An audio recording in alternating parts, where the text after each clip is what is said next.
प्रत्येक दिन सकाळ 8टारे अनुष्ठित हुए जातीय पताका उत्तोलन दिने कि दुई दिन नुहे दीर्घ दिन हेब दीर्घ 8 वर्ष है ब्रह्मपुर सहरर कोटपेटा छकठारे एभली कार्यक्रम अनुष्ठित होता देखा मिली।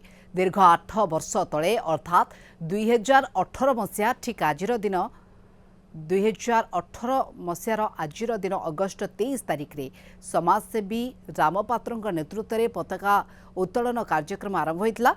आज 8 वर्ष पूरी 9 वर्ष पदार्पण करिछि। प्रत्येक दिन पताका उत्तोलन कार्यक्रम साधारण लोकों मनरे देशप्रीति भावना एवं राष्ट्रहित सर्वोपरि मानसिकता सृष्टि उद्देश्य यह कार्यक्रम अनुष्ठित होउछि बोली कहिसेंती समाजसेवी रामपात्र।